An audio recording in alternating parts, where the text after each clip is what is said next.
जय Malhar news चॅनलच्या सर्व प्रेक्षकांना सपना चौधरीचा नमस्कार। नंदुरबार जिल्ह्यात अतिदुर्गम भागात असलेल्या धडगाव अक्कलकुवा तालुक्यात निसर्गपूजक म्हणून ओळख असलेल्या आदिवासी समाजाची आस्था असलेल्या वाघदेव यात्रेला सुरुवात झाली आहे।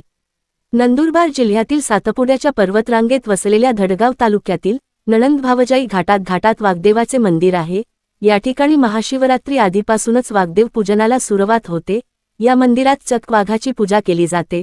वाघाने गावशिवारातील पशुपक्षी माणसे यांच्यावर हल्ला करू नये, गावपाड्यात समृद्धी नांदावी यासाठी पूर्वी आदिवासी बांधवांचे पूर्वज हे जंगलात असलेल्या वाघाचे पूजन करायचे।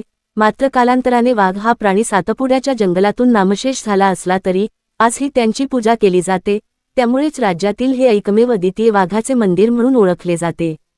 सपना चौधरी, जय मल्हार न्यूज, नंदुरबार।